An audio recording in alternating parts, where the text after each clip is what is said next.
All right, hello, welcome. In this session, we're going to get textures working.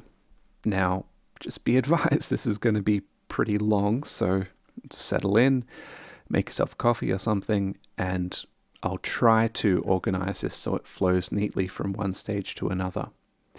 To start with, I want to set this up so that I have multiple descriptor set layouts.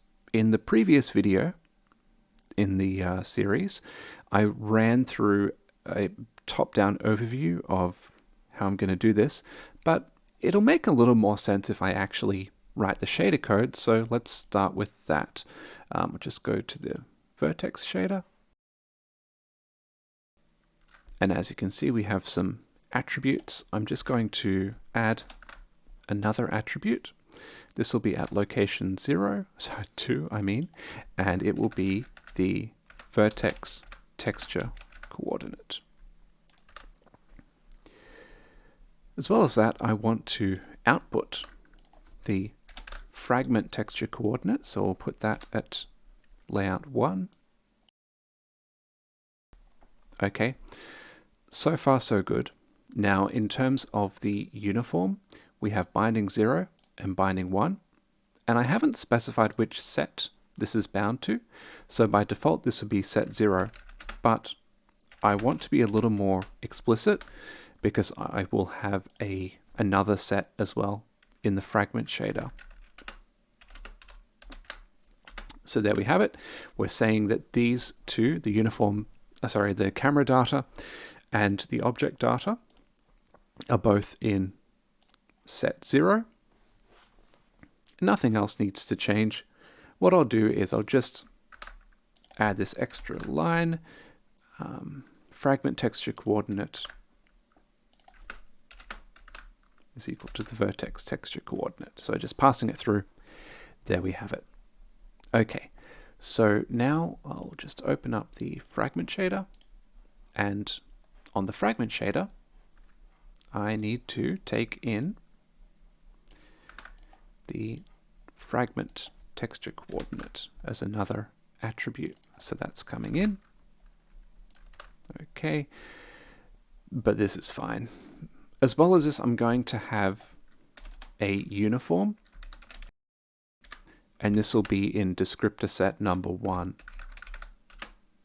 So I'm making it clearer how the descriptor sets are different.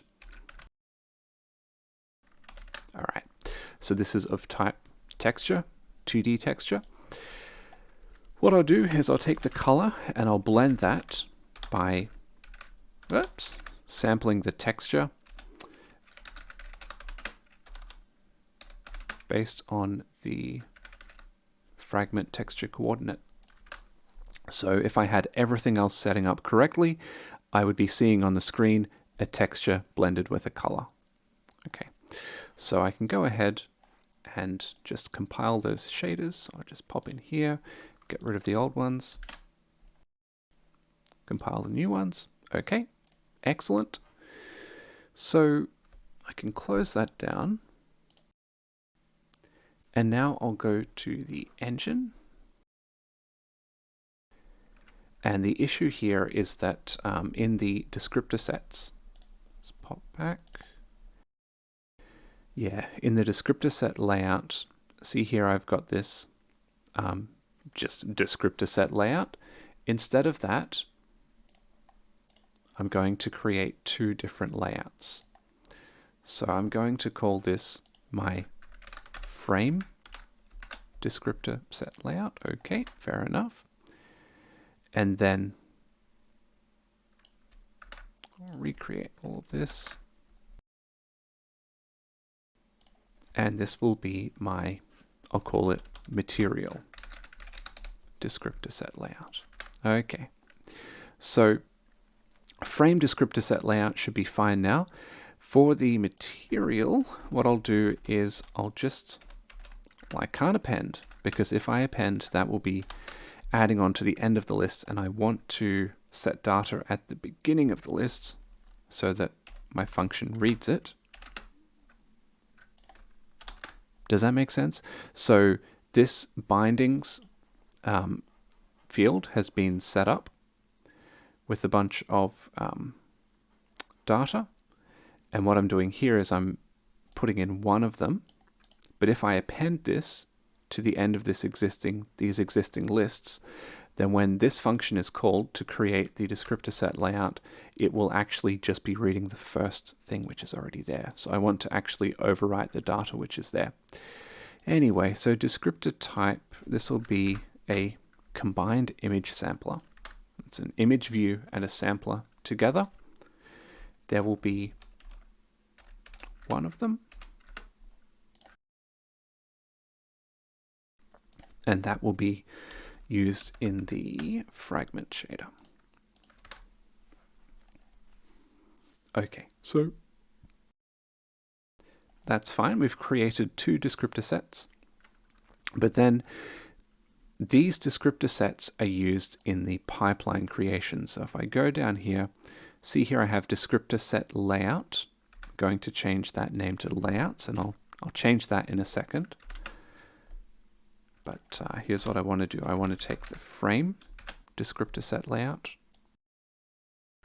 as well as the material. So I'm passing in both of them. Okay, cool. So let's just refactor the pipeline creation code so that it handles this correctly. So I'll go to the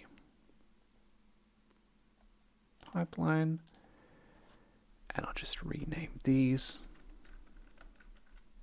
So just a few little bits of refactoring. And then if I go down, not create render paths, yeah, pipeline layout. So I'm going to take that list there, and for the number of these, we'll take the number of things on the list.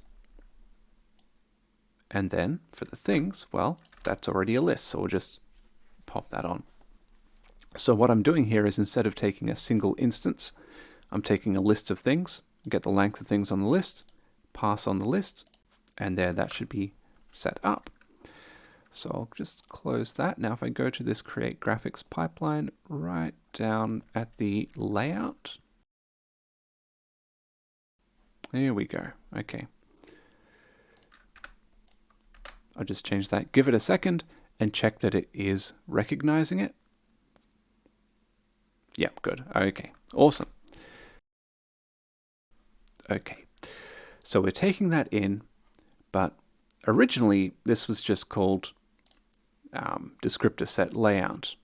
And when I make the frame resources, that has been passed in.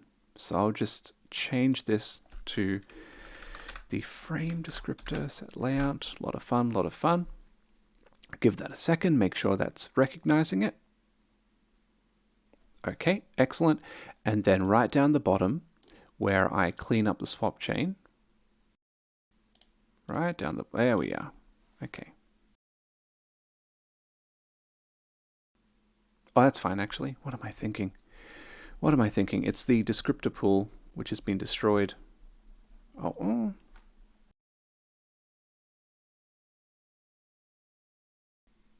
What am I even thinking? I'm blanking on this for a second.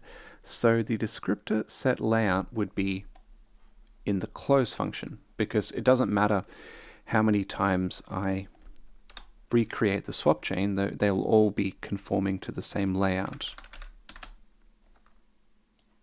And while I'm at it, I can do the same to destroy the material set layout. Okay, so looks like there we go. So at this point, we now have multiple descriptor set layouts, and that should all be fine. I want to have a look at making the assets, and I'm going to try to, we'll see.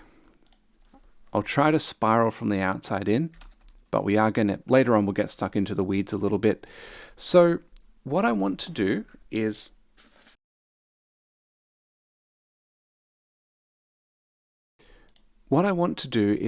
make up a dictionary which maps between an object type and the file name that I'll need to load to get that file. So this will look something like this. We'll have the object type like triangle, and then the corresponding file name, something like that. Now I'll just open this up. What do we have here? If we go back to the textures, so this will be in the repo, the GitHub repo, just outside the stuff. We have a bunch of textures. We have an artistic looking face. We have the best Japanese ghost movie of all time, House. Actually, it's not. It's probably Cairo or Pulse would be the best. I don't know. It's let me know in the comments. What's the best Japanese ghost movie? And another good Japanese ghost movie is Noroi, which got a still from there. Anyway, enough about my proclivities. So we'll go in the text folder, face.jpg for the triangle, and just doing this in random order. House.jpg, and then Noroi. Okay, cool. So all well and good. So the next step is I want to create a descriptor pool to allocate 3 descriptors, one for each of these images. So I'll just go through like before. So I'll have go descriptors. Yeah, descriptor set layout data.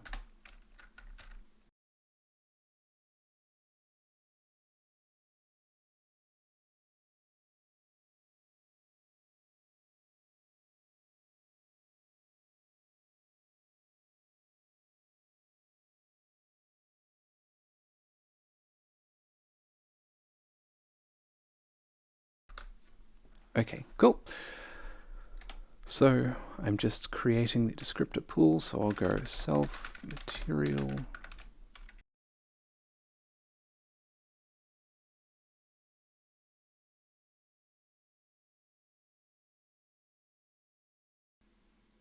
Okay, so there we go. Hopefully that's fine. So now I have a descriptor pool, and of course I'll have to destroy that in the cleanup. So I'll just go down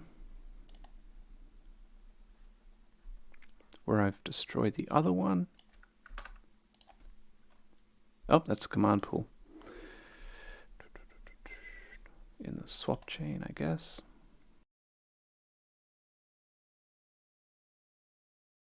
That was the, what am I? I'm blanking. Material descriptor pool. Okay, cool. Excellent. So, come on. I should really just stop waiting for that to complete.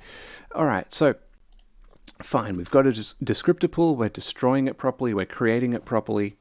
Now, the next thing I want to do is I want to start making some images. So I'm just going to open up the project, make a new file. I'll call this image.py. And I'll just put some stubs in here for the moment, just the bare minimum that I would need to create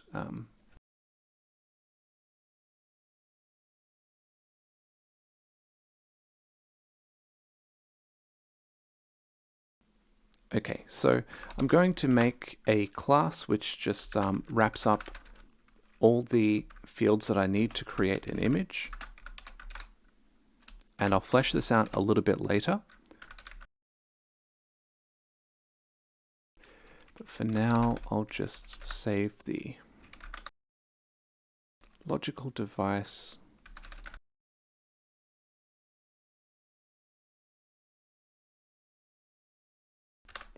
Just these bits here. So I'm just going to have the logical device because I can imagine I'm going to use that.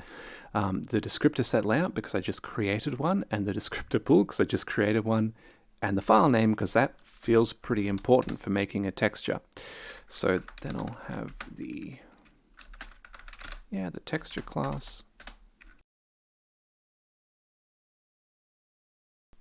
And I'll take an instance of that texture input chunk.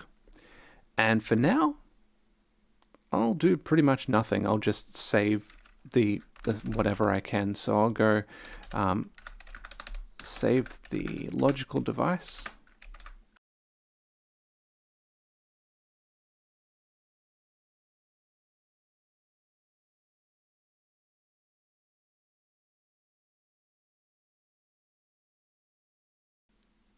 But yeah, there we'll have it. Now, in addition to this, I'll just pop down and I'll write a few other functions. So these are going to be the public functions, the interface between the way we use the texture. So I'll have a function called use. So this will be used for, I don't know, let's do this. Just keep that blank for now. So I'll talk about this a little bit. What we're going to do is we're going to create, or we're going to load an image. Then we're going to create the Vulkan image structure as well as associated image memory and an image view and all of that. We're going to do all the internal stuff we need to do to get the image where it needs to be. But then the big thing is we're going to have a descriptor set in addition to all of this. And the descriptor set is going to be written with the image view and the sampler, which we eventually create. And then in this use function, we're going to bind that descriptor set. So typically, to bind a descriptor set, you need a command buffer and a pipeline layout because we need to know what we're binding it to. So that's the reason that I've passed these arguments in, but I'm not using them yet because I haven't written the function yet. So let's leave that for now and go back to the engine. And right up the top, we'll just import image. And then I'll go back down and set things up the way I need it to create the images. So I'm going to make an instance called texture info.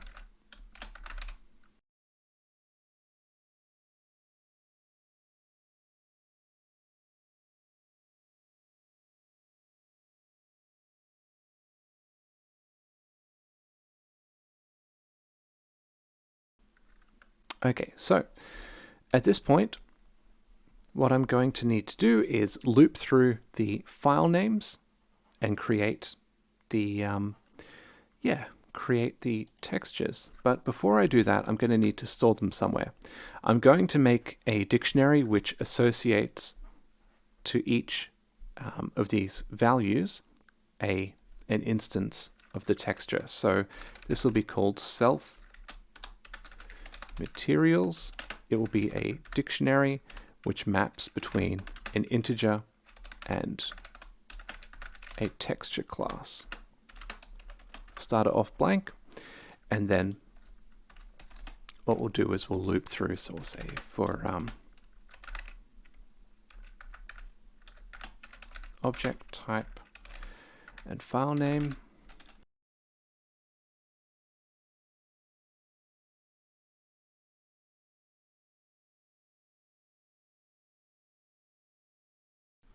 there we go. So I'm looping through each of the items here, key value pair. The key is the object type. The value is the string pointing to the file. Everything else in this texture info isn't going to need to change. The only thing I'm going to need is a different file name each time. But then I insert, add a key into the dictionary, I insert the corresponding texture. So yeah, there we have it. Now, probably important because we have this destroy function, we can go right down to the below here, right down to the close, and then we can loop through. So we can say for doesn't matter, and then material. So this will just destroy all of the materials. Let's look at rendering now. So I'll just close that down, go up to the record draw commands, close this as well. Okay, so at this point, we're drawing the objects. Where are we? This bit here is drawing the triangles, and then we're drawing the squares and drawing the stars.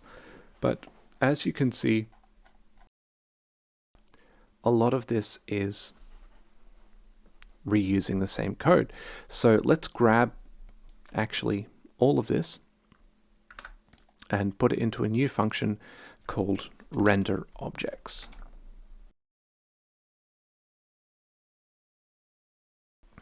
Okay, so what I'm going to do is I'm going to take the object type, and that will be an integer. That's a thing that I'm rendering, and I can use that to look in here.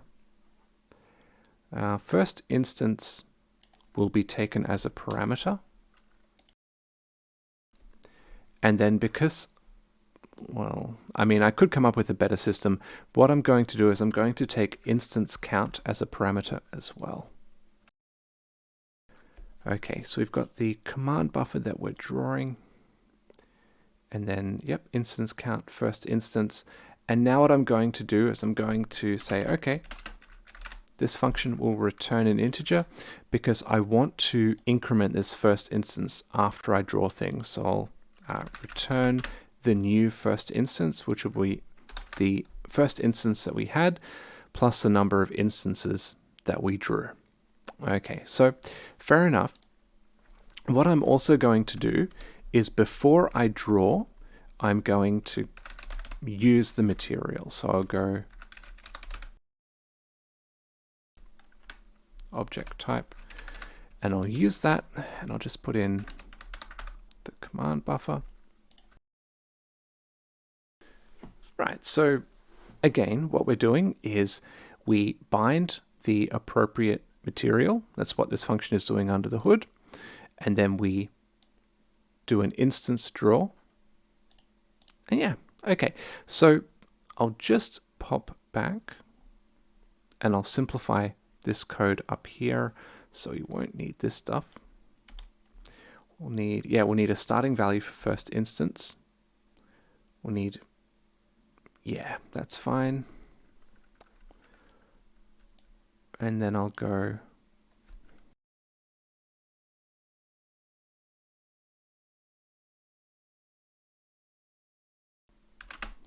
then what I could even do is not make a separate variable, just put it in line. That, okay, cool. So there we have it. Then we can do the same thing again, just down below.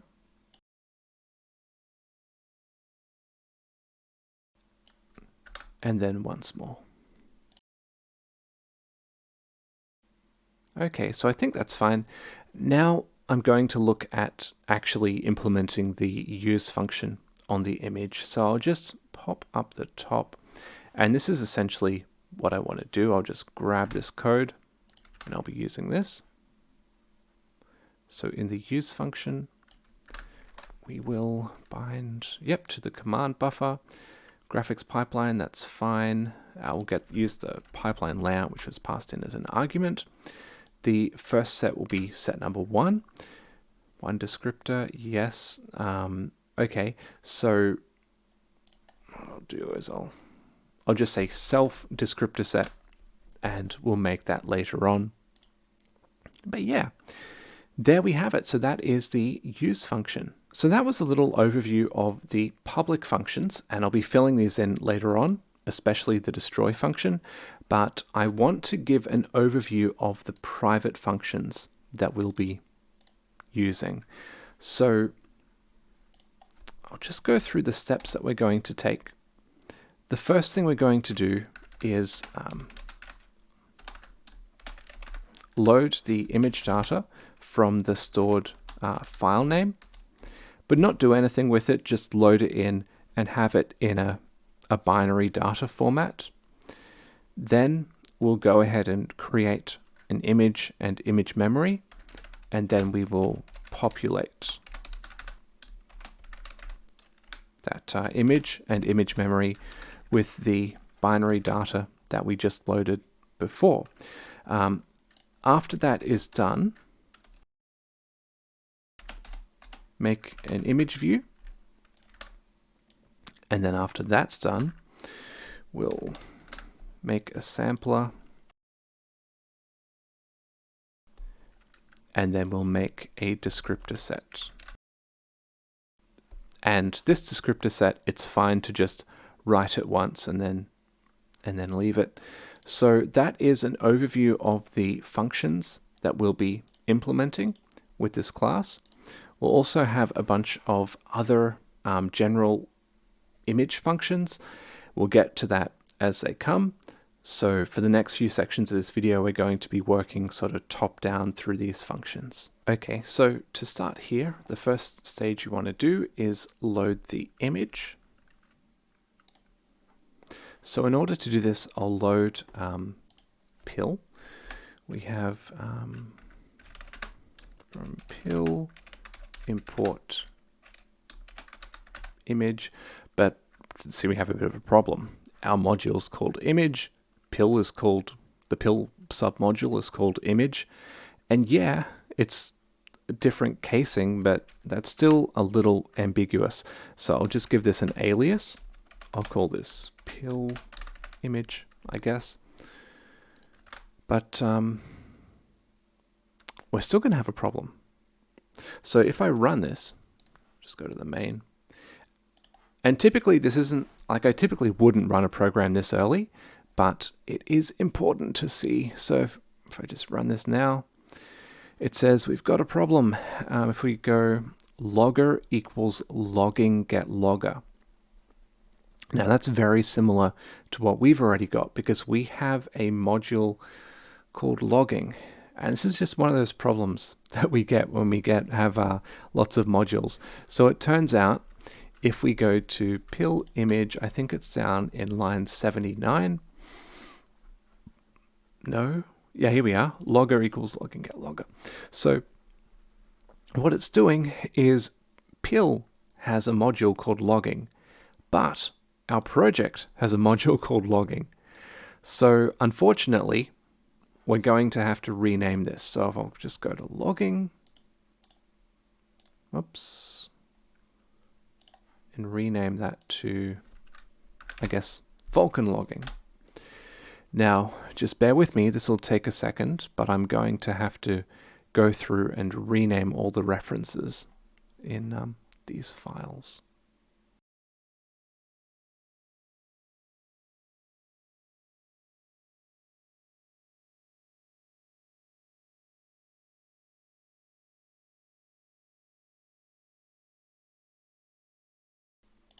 Okay, so that's not fun, but it just is what it is. It looks like we have some more things. Where are we? There we go. And like I said, things happen. So hopefully that should be configured now. Where was I? Right, back to the image. Loading. So what I'll do is I'll go pill image open, and I'll open the file name which I saved before, and the mode will be read mode, and I'll call this I'll call this a raw image object. So I want to do a few things with this. I want to get the dimensions, so I'll save those to class variables.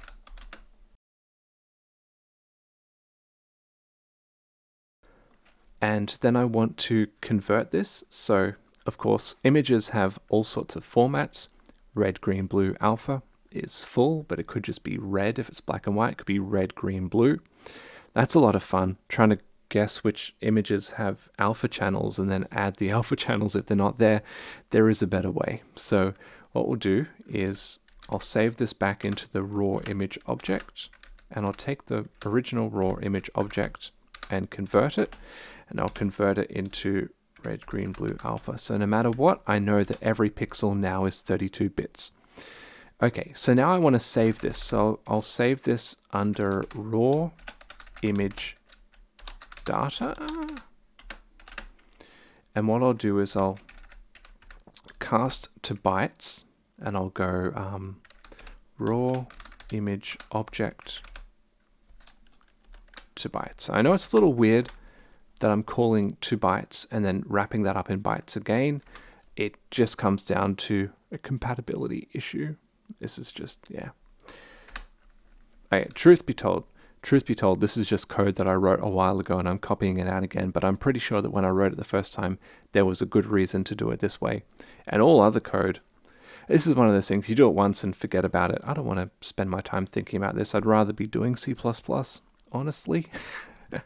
But anyway, where was I? So I've opened a raw image object. I'll also need to close it. So there we have it. At this point, the image should be stored. The bytes should be stored in this raw image data, which will essentially be acting like a string of raw characters. Okay, so we've got that function written to load from the file. Let's go ahead and call that in the initializer. Now, the next step is I want to populate the image, but of course we need an image to populate. So I'll just pop down the bottom because this is a function. It's not specific to a texture. I might be using it in any sort of image. I'm going to make a function to create an image and then to create some image memory. But I'm going to need a struct or a class to hold those data fields. So I'll just pop up the top and create one of those.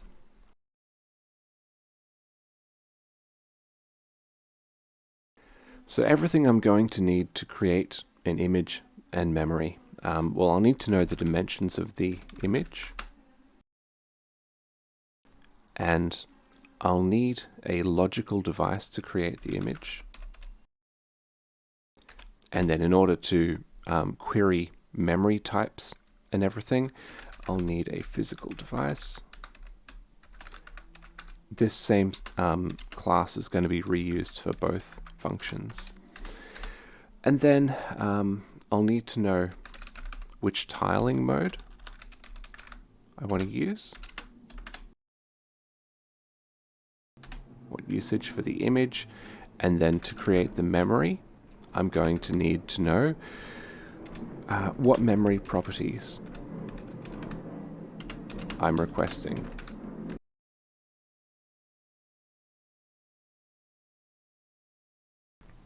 Okay, so I'm going to create an image. In order to do that, there is a struct that I need to fill in. Bringing this in from the documentation. Image create info. I need to set these various fields. So let's do that.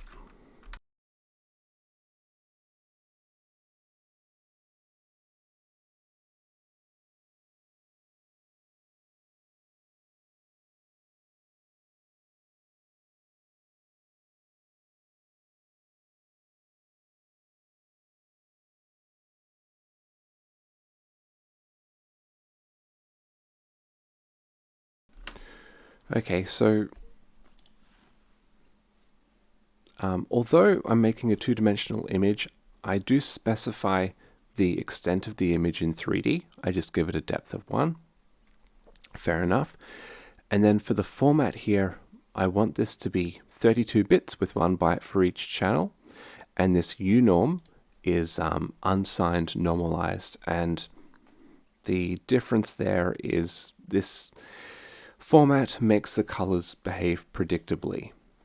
In the past, I would use sRGB, but I would then need to apply gamma correction. Unome is best. Okay, so then I just fill in the other field. So for the tiling, I'll just take that from the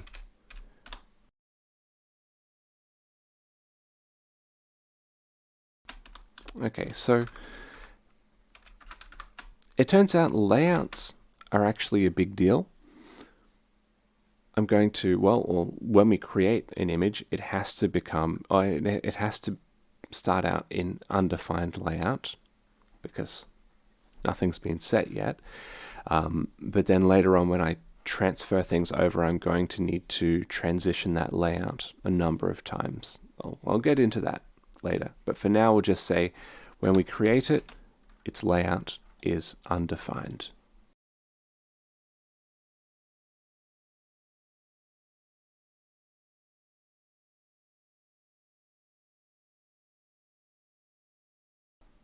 Okay, so there we go. That is all the info required to create an image. Then to actually create the image, we will call the Vulkan create image function. The arguments it takes are the device,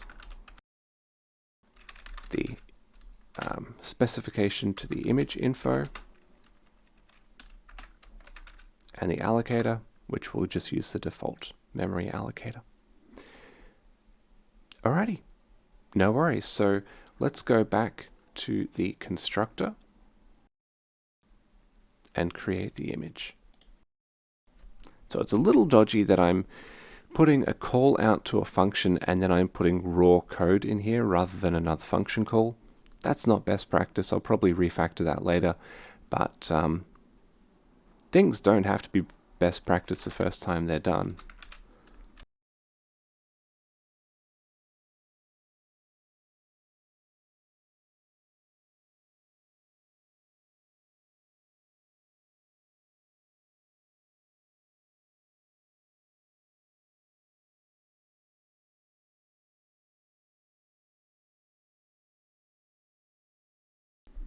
Okay, so looking more at tiling, there are two major options, linear or optimal. Linear is pretty much the image behaving like an array. You can access it directly. You know that the next pixel you access will be the next pixel to the right or something. You know, it's the normal layout. However, that's a little slower. So a graphics card might want to access an array from multiple points at the same time, if that makes sense. Or it might just, there might be a memory layout which is a little faster to access, but it's less predictable. So let's go with that. It is optimal after all.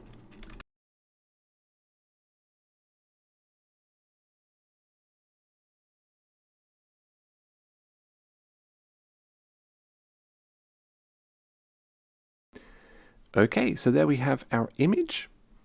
And of course, the next step is to make the image memory. So let's pop down and make a function for that.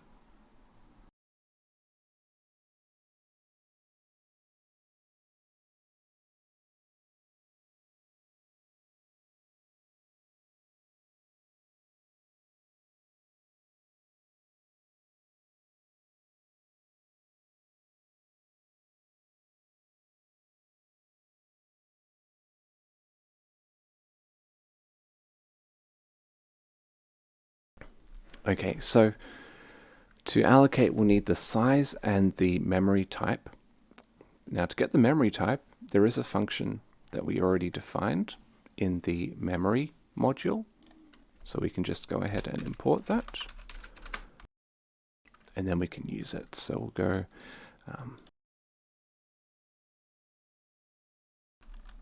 there we go, that's the one.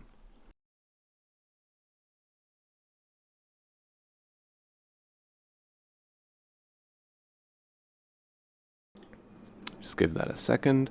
So that will give us the memory type index that we're after. And then we can go ahead and allocate that.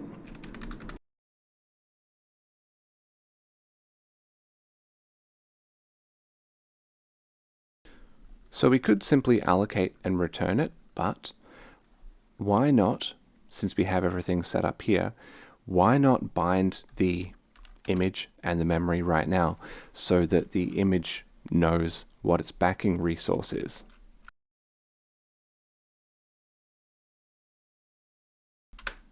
This 0 on the end is the offset. So it is possible to have one resource with multiple memory allocations mapped to it. But yeah, then we return that. So back up at the top, we can grab this, make this backing memory.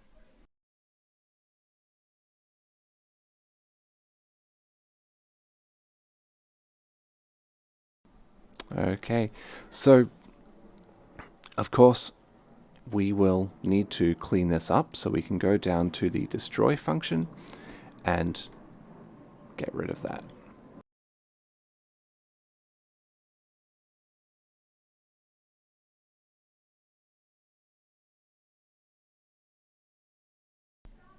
Okay, so there we have it. That's the image and the memory. Okay, on to probably the heaviest part of this, code heaviest, which is populating the image that we just created. Let's go ahead and call the populate function, and then we'll hop in there and see what it's doing.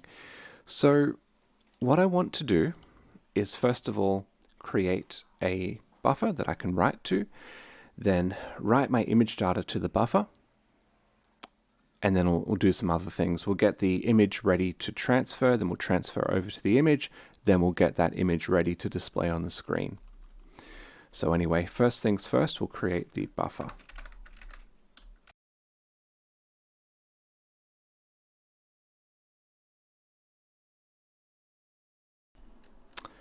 I forgot about this. I forgot to mention this. Let me just fill this in right now, then I'll go back. So when I was making the image, I forgot that we haven't set a physical device yet. So I'll just go back to the input chunk, and I'll specify that we'll have a physical device. And then I'll go back to the engine where I create that.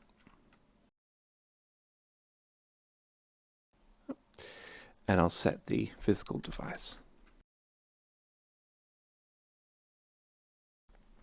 Okay, cool. So that should be good to go. Of course, in the constructor, I'll also need to read that. There we are. Okay. So back to populating.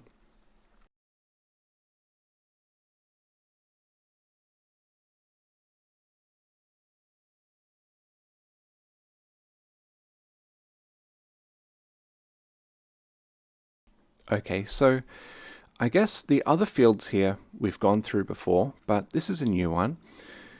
In the past, we would create storage buffers, uniform buffers, and everything. The only thing I want to do with this buffer is write data to it and then copy from it. So that is a transfer source. So this is going to be used as the source for a transfer operation. That's all I'm going to use it for. Okay, so for size, I'll have the number of pixels, which will be my width times my height. And then each of those pixels will be a 32-bit float, so 4 bytes per pixel. Okay, so now I can go ahead and create this. I'll call it a staging buffer. And now I can go ahead and write from my loaded data into that buffer.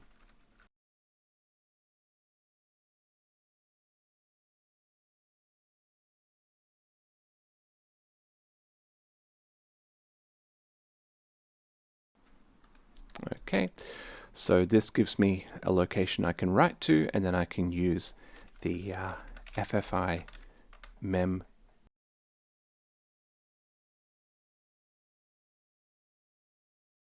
Okay, because this is a host coherent memory type, the memory move we can assume is performed at this stage. We don't need to wait for things to do their thing. We can, at this point, unmap the memory.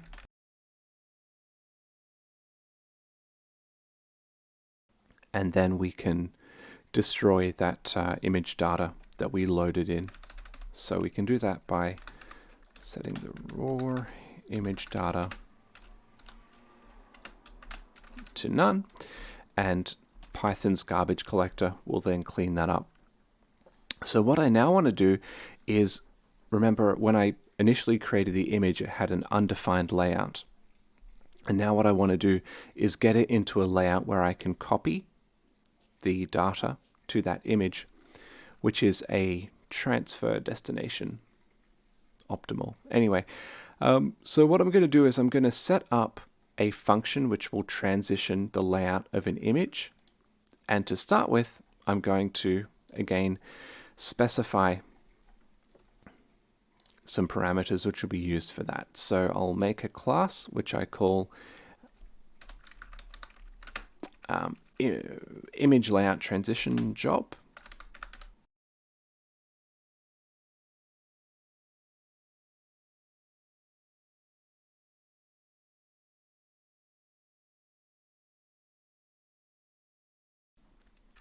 Okay, so this transition has to be submitted on a command buffer, on a queue. And so we'll add those fields in. But of course, this means that our engine needs to know which command buffer and queue it's going to work with. So I'll put those in here as well to the texture creation. And then I'll read that in the constructor.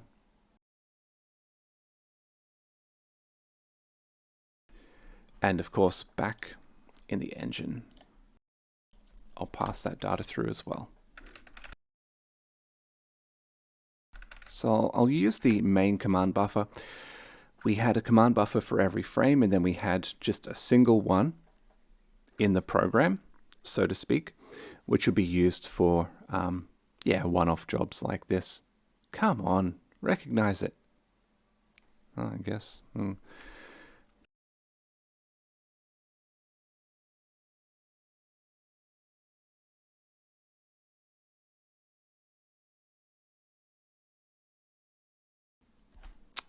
This might be a typo, but I think initially I had that as a lowercase b. That makes 0 sense, but anyway. Okay, cool. So let's pass that through, just close that down. All right, so where was I? Like I said, this one's a little heavy, this section. So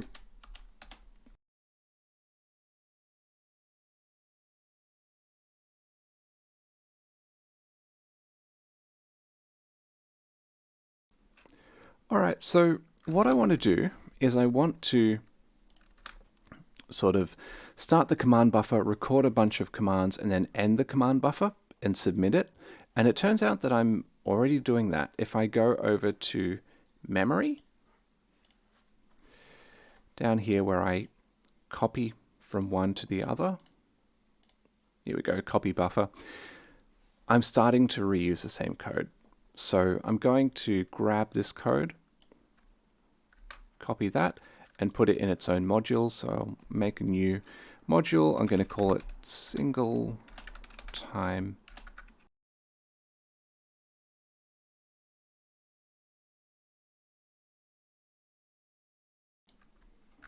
so there I have it. Yeah, this will basically just begin a command buffer. So I can pop back to memory and call that function. Okay, and then if I go down to the bottom, at this point we end the command buffer, submit it on the queue, and then wait for the queue to idle out for the job to complete. So I can grab that and make that its own function as well.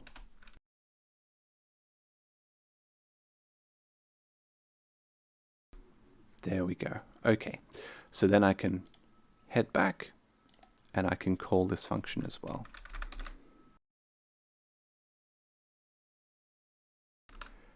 Okay, and then I can reuse that in the image library. So I can go import single time commands.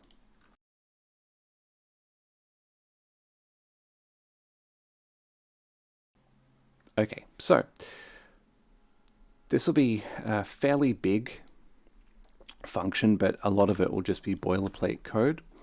So one thing I need is I need to access various aspects of the image in order to transition. So I need this aspect mask is saying which bit of the image am I altering. In this case, it will be color. And then I'll also need to know which MIP level and array layer am I working at. And at the moment, I'm using a very simple image. It has no, it just has, yeah, just one MIP level, one array. Anyway, so let me just set this up.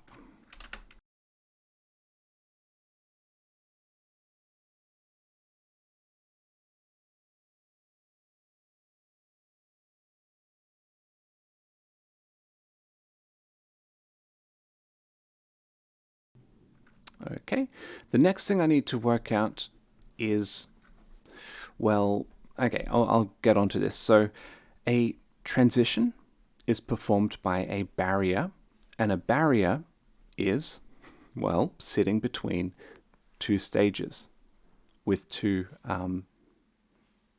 operations in those stages. So let me just go through this. So the two transitions we're doing are undefined to transfer destination optimal and transfer destination optimal to shader read only optimal. So I'll just do a quick version right now. So I'll go if the jobs old layout is, so I'll say, right, if we're transitioning from an undefined image, then the source stage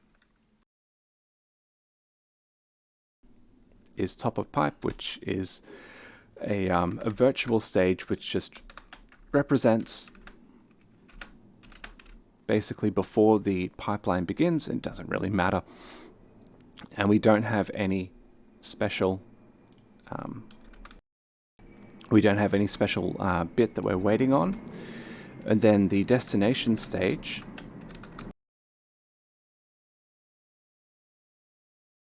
is the transfer stage, and the access mask for that, the transfer write. Okay. So to be fully complete, we should probably be checking all of these cases and checking for valid and invalid cases, but I'm just quickly doing this right now. So the other transition we have is away from transfer and onto using the shader. So in the other case, we'll transfer away from this and we'll go to the fragment shader, waiting on the shader read. So the shader read can't be performed in the fragment shader until the image has been transferred into a fragment shader format. Okay, a layout, I mean. So the next thing I need to do is use all of this to construct an image memory barrier. So here we can see the fields of the image memory barrier. Yeah, really important bits. They're source and destination access masks. These are the ones we select up above. Old layout and new layout is specified by the job. The family indices, it doesn't matter because we're not using, or, yeah, it doesn't matter. We could use any queue basically, any queue that supports image layout transfers, which a lot of them do. And yeah, okay, so let's go ahead and fill this in. Like I said, a lot of boilerplate in this function.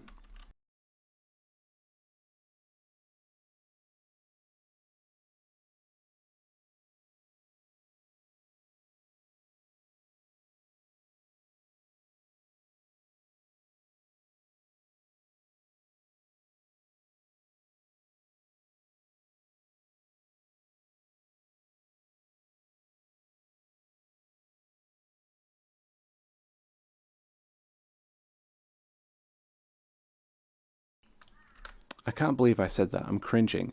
Did I just say that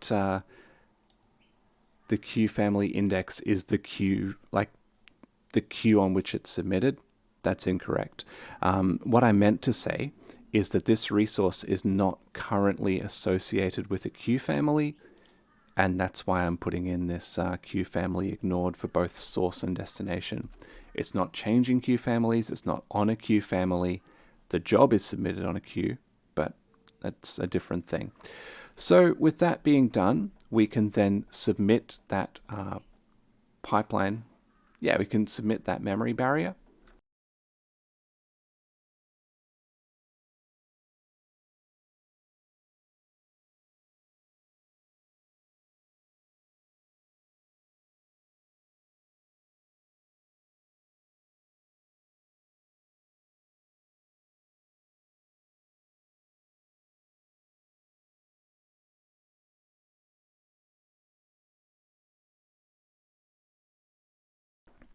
Okay, and then we can end the job.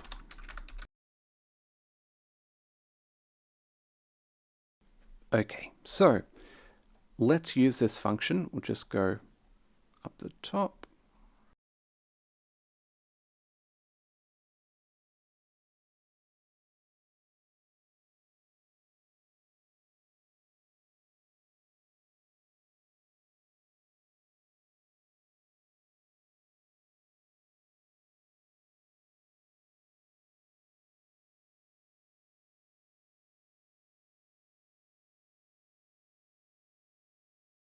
Yeah, so I'm going to be transitioning the image from its initial state into something we can copy to. Okay, so then the next step is to copy from this staging buffer into the image, which we can do if we just go down and, oh, maybe go up first and make a job to do that.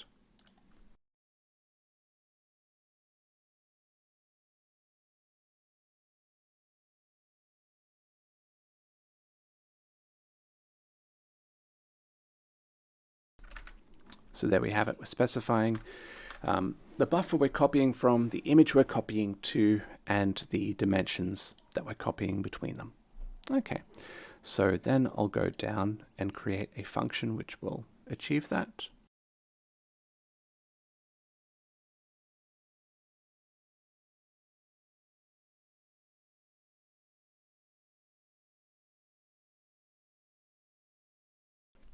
Okay, so just like before, we'll start and end the job, and then everything we want to do will occur in between.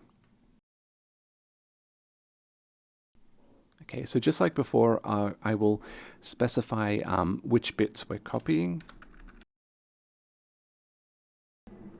And this isn't a sub-resource range, but a sub-resource layer.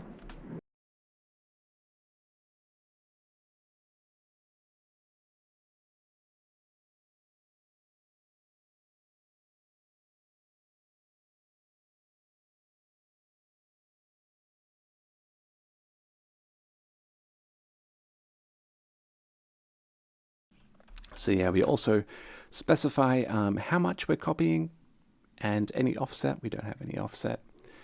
And then we'll create a what's called a buffer image copy, which is specifying sort of which bits we'll copy.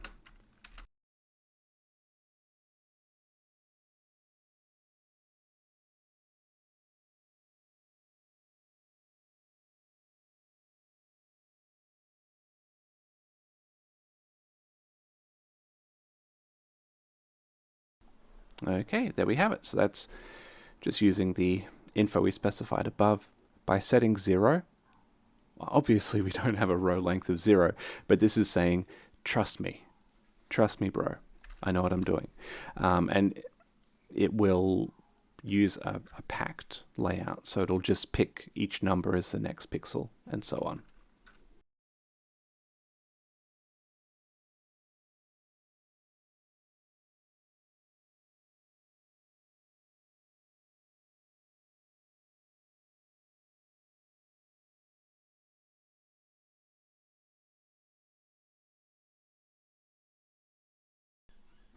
Okay, so this will then perform the copy. It'll get the buffer info, the buffer contents into that image. So we can then go back to populate. And yeah, we're almost done with populating.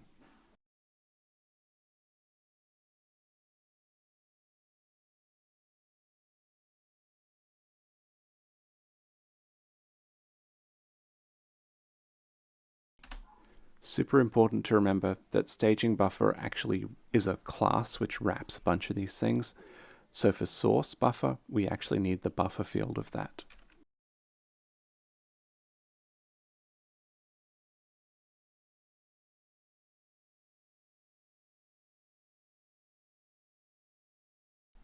Okay, so again, we're almost done with this function, with this one function. Let's go ahead and now transfer the image from its transfer layout to the shader read-only layout.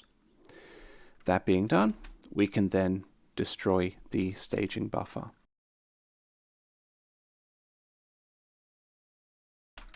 And free its memory.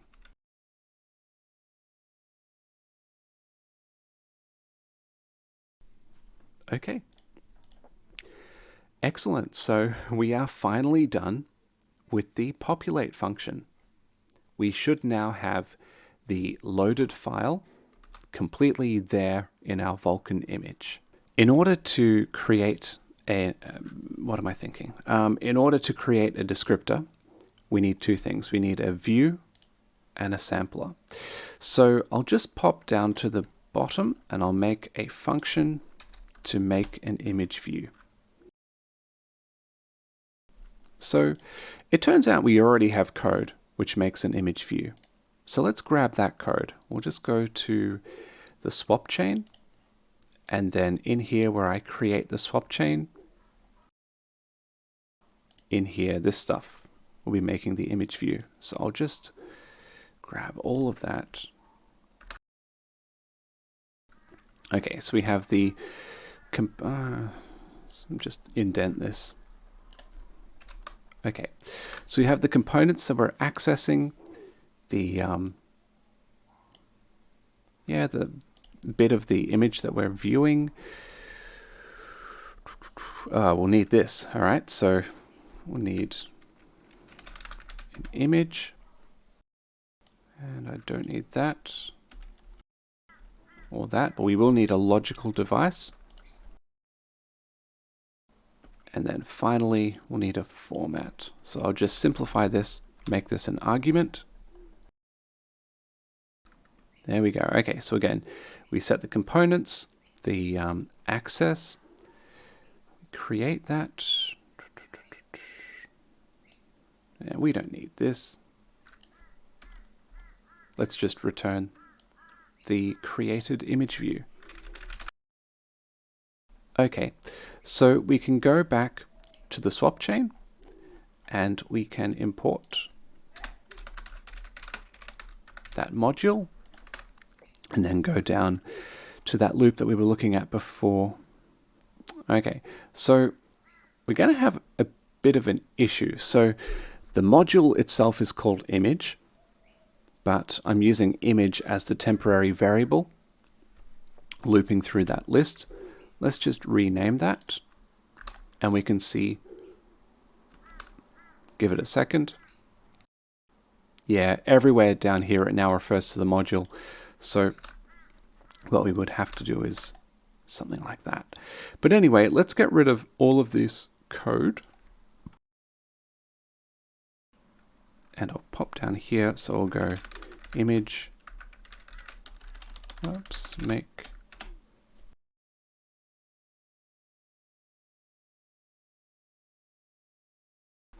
There we go. Okay. Cool. So I think that's working. Let's go back. Oh yeah, that's working. Okay, cool. And in the constructor, after we populate, we'll go make the view, and then in the make view function, we'll simply call, we'll say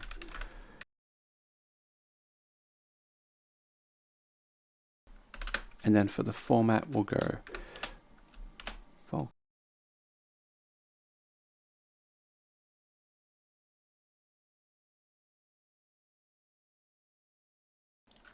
Okay, great. And then, of course, in the destructor, we'll destroy that image view as well.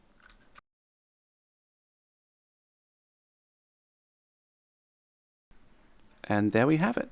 The image view is now created. We now need to create the sampler, and we can pretty much do this in place. It's pretty straightforward, but just because it's straightforward doesn't mean there's a small amount of code. I'm actually going to copy paste all of this in.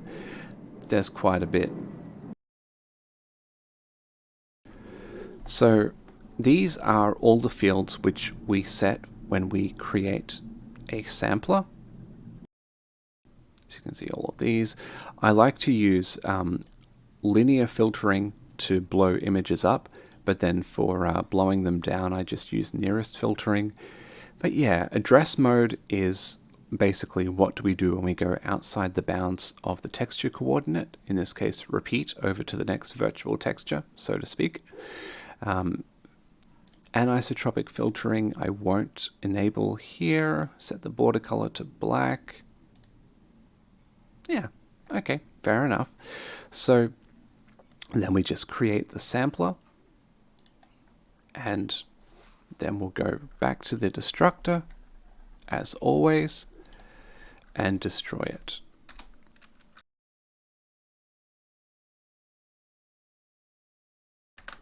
And don't forget, of course, to go to the constructor and create it. And yeah, there we have it. The last bit that I need to do, I know it's a lot, the last bit I need to do is create the descriptor set.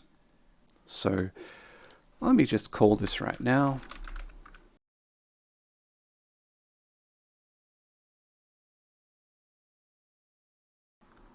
And I'm going to start copy pasting. All right, so first thing we need to do is allocate the descriptor set. All of these fields have already been populated. Oh, but we will need to import descriptors. Okay, so then the next thing I need to do is create a descriptor. This descriptor will be a combined image sampler, which means it needs to reference both an image view and a sampler, which we have created up above. And then I'm going to make an operation to write that to the descriptor set. So as you can see here, we'll write to our descriptor set at binding 0, and we'll go ahead and write that operation. Now I'm just quickly going to check the use function, check that I've set that up correctly. Yes, I have. Okay, I'm just checking that I'm writing to the correct set. Yep, good. Okay, right. So with that all being done, finally we just need to update the descriptor set. Yep, so we'll perform that write operation, and there we go. So the texture class, let me just double check this. Yep, so we load the image, create the image and memory, populate that with the data, make the view, the sampler, the descriptor set. Okay, excellent. The texture class is done. And now the final thing, this really is the final stage. The final thing we need to do is update the rest of our program so that we are expecting the new layouts. That is with the texture coordinates. So I'll just close this down. We'll go to mesh.py, and here I'm going to specify a few things. I'm going to specify the number of floats per vertex. Okay, so I could just cross this out and write 28 for the stride, because we have 7 floats. That is x and y plus red, green, blue, so that's 5 plus u and v texture coordinates. But this is starting to look a little weird, so I'm going to update it this way. And I'll say bytes per float should be 4 because they're 32-bit. So then I can use this information. So I'll go floats per vertex times bytes per float. So that will be the stride of the binding description. And then I'll go down below and I'll take that same bytes per float. It's just a useful thing. So I will now have 3 attributes. So I can grab this. Okay, all of this is fine. I'll just say I'll be 2 floats in. And then for this one down below, I'll be 5 floats in, because we'll have the x and y plus the red, green, blue. So we'll be 5 floats in by the time we get to the texture coordinates. And the texture coordinates just have 2 components, so red and green. I know it's a little weird, but there we have it. Okay, so that is all right. And then I'll go to the Vertex Menagerie class. And then down below in the consume function, see, to get the vertex count, I'm dividing the number of floats that I get by 5. I'm going to change that to 7. And then, where was I? All right, so I'll go to pipeline.py. In create graphics pipeline, in the vertex input stage, I'm actually going to let's make this a little dynamic. It's a bad idea to hard code this to 2. I'm just going to take the length, the number of things on the list. I could hard code it to 3. That's an even worse idea. Always want to leave the code a little better than it was when we first saw it. So that should be fine. That should be fine. All I need to do now is declare some new data, which has the texture coordinates. So I have this pre-made, so I'll just go to the engine up here where I'm creating this stuff. And I'll just drop this in. So before I was going X, Y, X and Y, red, green, blue. Now I'm going X, Y, red, green, blue, U, and V. And I'll just do the same thing for all the other ones. And also note that I've actually doubled the X and Y coordinates to make those shapes twice as big, just to make the textures more visible. All right, so that's the square vertices, and then the star. This is a big one. There we go. Okay. Moment of truth. Let's give it a go. All right, we got some errors. That's fine. I'm fully expecting that. Okay, so command copy buffer to image got an unexpected keyword argument. Okay, that's interesting.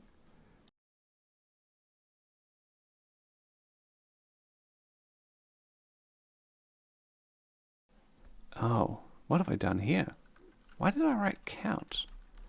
I must have been looking up and down. Okay, so yeah, image layout. Okay, let's give that a go. Okay.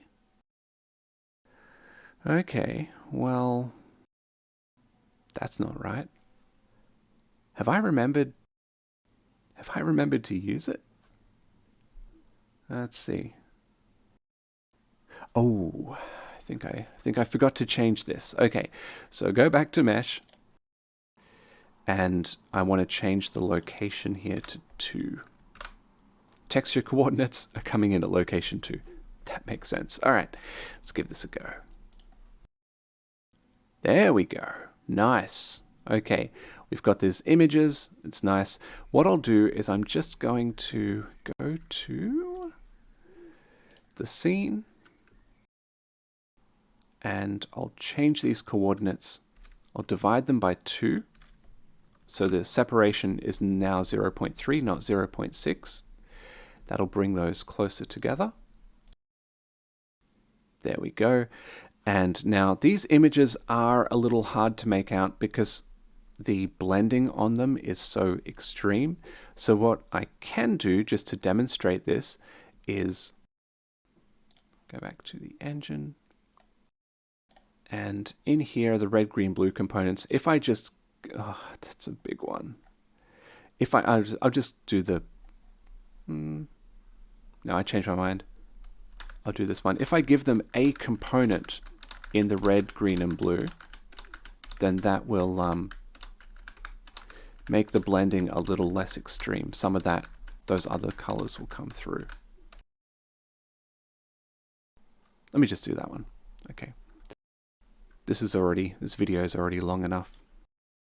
There we go. We can see more of the texture. So there it is. At this point, we have multiple objects, multiple meshes, multiple textures.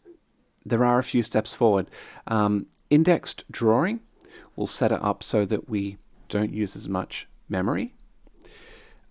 And then, well, heaps of things. Depth buffering for one thing, so we can put images in front of each other. And image array layers, so that we can just bind all of the textures in one go and not have to worry about descriptor sets being bound for each object. Anyway, but that's it for now. That was a long session. Hope you had fun, and I'll see you again soon. Bye.